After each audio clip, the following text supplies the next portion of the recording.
கமலஹாசன் அவர்கள் இந்திய சினிமாவின் அடையாளங்களில் ஒருவராக பார்க்கப்படுறாருங்க. அவர் நடிக்கிற அனைத்து படங்கள்லையும் ஒரு புதுமை இருக்கும்.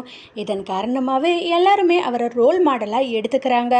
தற்போது தக்லீஃப் படத்தில் நடித்து வரும் கமலஹாசன் அடுத்ததாக அன்பரிவ் இயக்கத்தில் ஒரு படத்தில் நடிக்கிருக்காரு. இந்தியன் 2 படம் வெளியாக இருக்கிற சூழலில் தேவர் மகன் படம் குறித்து கமலஹாசன் அவர்கள் பேசி இருக்கிற விஷயம் ரசிகர்களிடையே கவனத்தை ஈர்த்திருக்குங்க. கமலஹாசன் என்ற பெயரை இந்திய சினிமாவின் வரலாற்றிலிருந்து அழிக்கவே முடியாது. சிறு வயசுல இருந்து கேமரா முன்னிற்கும் அவர் சினிமாவின் அனைத்து ஜானரிலையும் புகுந்து விளையாடக்கூடியவர். சினிமா மட்டுமின்றி உலக விஷயங்கள் அனைத்தையுமே விரல் நுனியில வச்சிருப்பாரு.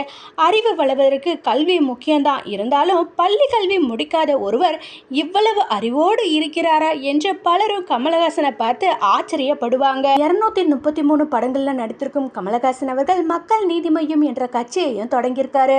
ஆனா சினிமாவில் ஜொலித்தது போல அரசியல் களத்துல அவரால் ஜொலிக்க முடியவில்லை என்பது தாங்க யதார்த்தமான உண்மை. அதனை புரிஞ்சுக்கிட்ட அவர் மீண்டும் சினிமாவில் என்ட்ரி கொடுத்திருக்காரு. அந்த வகையில் லோகேஷ் கனகராஜ் அவர்களோட இயக்கத்தில் அவர் நடித்த விக்ரம் படம் மெகா ஹிட் அடிச்சிருக்கு. அந்த மெகா ஹிட் ஒட்டுமொத்த தமிழ் சினிமாவுக்குமே புத்துணர்ச்சியாக இருந்திருக்கு. ஏனென்றால் அந்த வருடத்தில் அதற்கு முன்னாடி வந்த தமிழ் படங்கள் தமிழ்நாட்டில் ஹிட் அடிக்காம வேற்று மொழி படங்கள் தான் ஓடிக்கொண்டிருந்தது. விக்ரம் படம் வெற்றி கொடுத்த உற்சாகத்தில் இந்தியன் 2 படத்தில் நடிச்சிருக்காரு. படமானது 12ஆம் தேதி வெளியாக இருக்குங்க. மேலும் கல்கி படத்துலையும் நடிச்சிருக்காரு.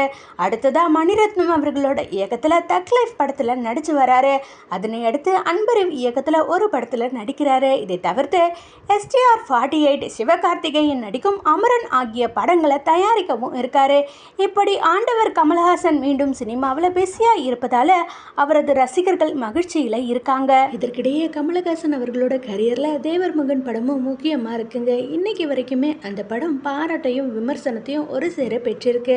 கடந்த வருஷம் வெளியான மாமன்னன் படத்தின் விழாவின் போது கூட மாரி செல்வராஜ் அவர்கள் அந்த படம் பற்றி பேசியது விவாத பொருளானது நினைவு கூறத்தக்கது.